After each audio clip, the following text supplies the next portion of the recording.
بسم اللہ الرحمن الرحیم۔ اللہم صلی علی سیدنا مولانا محمد عدد ما فی علم اللہ صلاۃ دائمۃ بدوام ملک اللہ۔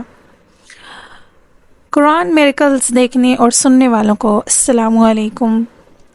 مجھے امید ہے آپ سب جہاں بھی ہوں گے خیریت سے ہوں گے، اور دعا بھی یہی ہے کہ آپ لوگ جہاں بھی ہوں اللہ تعالیٰ آپ کو اپنے حفظ و امان میں رکھیں۔ جو مشکلات ہیں اللہ تعالیٰ انہیں اپنی رحمت سے آسانیوں میں بدلے، جو بیمار ہیں اللہ تعالیٰ ان پہ اپنی رحمت برسائے۔ اور حج کا بابرکت مہینہ سٹارٹ ہونے والا ہے، اس مہینے کی برکت سے ان تمام لوگوں کو اللہ تعالیٰ شفائے کلی عطا فرمائے، آمین۔ محترم ناظرین، جیسا کہ ہمارا روز ایک ٹاپک ہوتا ہے، کسی نہ کسی صورت کو ہم کور کرتے ہیں، آج انشاءاللہ ہم حج کے ٹاپک پہ بات کرنا شروع کریں گے۔ حج کا مبارک مہینہ آ رہا ہے، اور سب کے لیے یہی دعا ہے کہ اللہ تعالیٰ ہم سب کو اپنے گھر کا دیدار کرائے، ہمیں حج کی سعادت حاصل کرنا نصیب کرے۔ سب کمنٹ سیکشن میں آمین کہہ دیجئے۔ محترم ناظرین، حج کیا ہے اور حج کن لوگوں پر فرض ہوتا ہے، حج کے کیا فرائض ہیں، آج انشاءاللہ ہم ان ٹاپکس پہ بات کریں گے۔ تو سب سے پہلے ہم حج پہ بات کرتے ہیں کہ حج ارکان اسلام کا 5واں رکن ہے، اور حج کے لغوی معنی ہے عظیم چیز کا ارادہ کرنا ہے، اور شریعت کی اصطلاح میں خاص طریقے سے، خاص وقت میں، خاص شرائط کے ساتھ اللہ کا، بیت اللہ کا ارادہ کرنے کو حج کہتے ہیں۔ حج اصل میں محسوس وقت میں نیت کرتے ہیں، احرام پہنتے ہیں، اور 2 چیزوں کا نام حج ہے۔ نمبر 1، میدان عرفات میں ٹھہرنا، اسے وقوف عرفہ کہتے ہیں، اور 10 ذوالحجہ کو طواف زیارت کرنا۔ یہ 2 فرض ہیں حج کے۔ حج کے باقی واجبات ہیں، باقی نہ کرنے سے آپ گناہ گار تو ہوں گے، لیکن اگر آپ یہ 2 فرائض انجام دے لیتے ہیں تو آپ کا حج کمپلیٹ ہو جاتا ہے، ٹھیک ہے۔ محترم ناظرین، اگر ہم حج کے فرائض کی بات کریں تو سب سے پہلے احرام آ جاتا ہے۔ اب احرام کیا ہے؟ یہ ایک 2 بغیر سیلی چادریں جو مرد پہن لیتے ہیں، باندھ لیتے ہیں، اسے احرام کہا جاتا ہے، جو عمرہ اور حج کی نیت جب کرتے ہیں تب یہ باندھا جاتا ہے۔ اس کے بعد احرام کا مطلب ہے حرام کر لینا، اپنے اوپر کچھ ایسی چیزیں جو حلال ہیں لیکن جب ہم حج اور عمرہ کی نیت کرتے ہیں تو انہیں اپنے اوپر حرام کر لیتے ہیں، ٹھیک ہے۔ اس کے بعد آ جاتا ہے نیت کرنا، یعنی میقات سے آپ نے اللہم لبیک حجن کہہ کر آپ نے نیت کر لی۔ نمبر 3، آپ نے وقوف عرفہ کیا۔ نمبر 4، طواف زیارت کرنا۔ نمبر 5، ترتیب، کہ اب یہ نہیں ہوگا کہ آپ نے پہلے طواف زیارت کر لی پھر آپ وقوف عرفہ کریں گے، یا پہلے آپ نیت کریں گے پھر آپ احرام باندھیں گے، تو ایسا نہیں ہے۔ ہر چیز کو جیسے ترتیب کے ساتھ ہی اس کو کرنا ہے۔ اور نمبر 6 پہ اس کا فرائض آ جاتا ہے ٹائم، یعنی کہ اگر 9 ذی الحجہ کو آپ نے وقوف عرفہ کرنا ہے تو 9 کو ہی ہوگا، یہ نہیں ہوگا کہ آپ 8 کو وقوف عرفہ کر لیں، تو ایسا نہیں ہوگا، ٹھیک ہے۔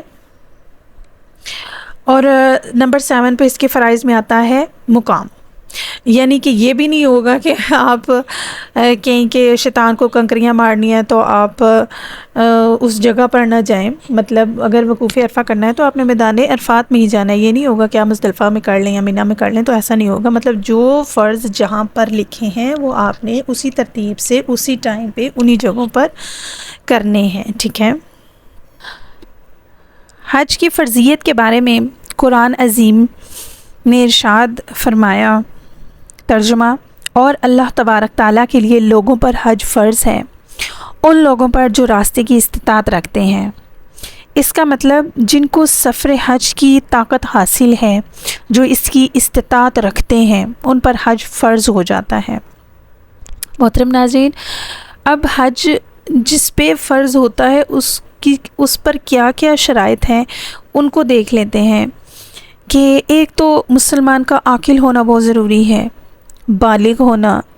نمبر 3 پہ پاگل اور مجنون پر حج واجب نہیں ہے، نہ بالغ پر بھی واجب نہیں ہے. اس کے علاوہ زاد راہ کا مالک ہونا. زاد راہ کا مطلب اس کے پاس فلائٹ کے لیے پیسے ہوں، جو کھانے پینے پہ اس نے خرچ کرنے ہیں وہ اس کے پاس ہوں. اور آپ اگر گھر کے کفیل ہو تو جب تک آپ غیر موجود ہو، گھر والوں کا نان و نفقہ اخراجات کے جو پیسے ہیں وہ آپ کے پاس ہوں، تب آپ پر یہ حج فرض ہوتا ہے. اچھا، اب یہ تو ہو گئی مرد کی بات، ٹھیک ہے. اب وہ کون سی کنڈیشنز ہیں جس پہ عورت پہ حج فرض ہو جاتا ہے؟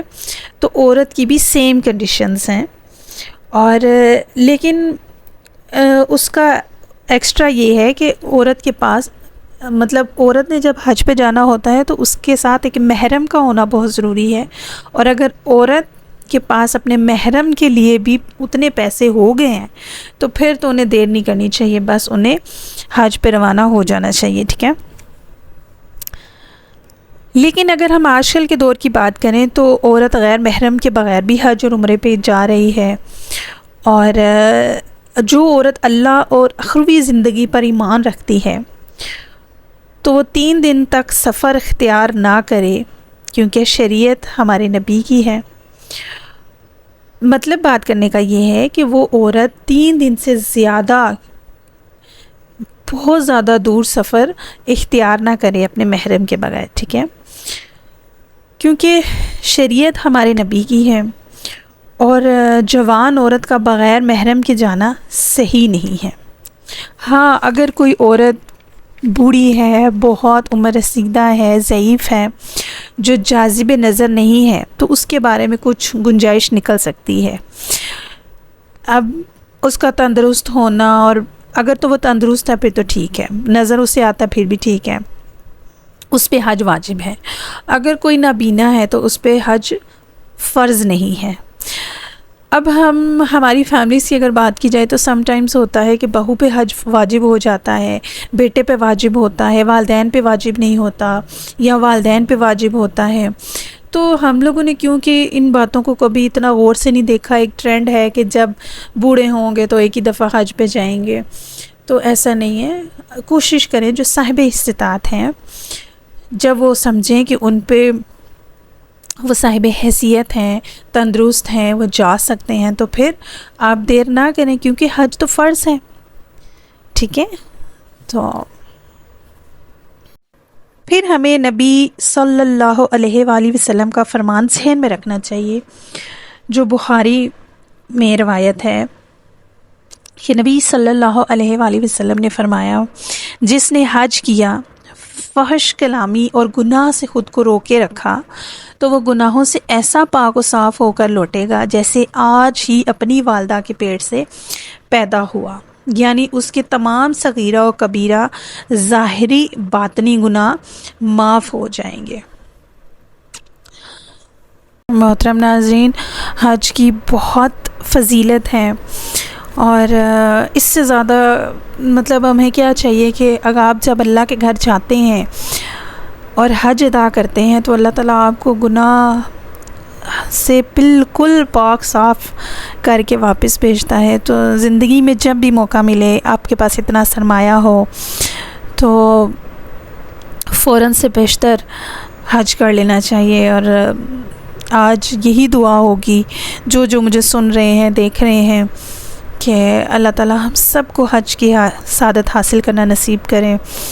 اور جن کے پاس اتنا سرمایہ نہیں ہے اور وہ چاہتے ہیں کہ وہ حج کریں، تو اللہ تعالیٰ ان کے غیب سے اسباب بنائے. اور اللہ تعالیٰ ان کمزور لوگوں میں ہم بھی شامل ہیں. اللہ تعالیٰ ہمیں بھی اتنا سرمایہ دے کہ ہم بھی حج کی سعادت حاصل کریں. آمین. محترم ناظرین، ویڈیو اچھی لگے تو اسے لائک سبسکرائب ضرور کر دیجئے. کمنٹ سیکشن میں اپنی آراء کا ضرور اظہار کیجئے. جاتے ہوئے ہمیشہ کی طرح اپنا اور اپنوں کا بہت سا خیال رکھیں.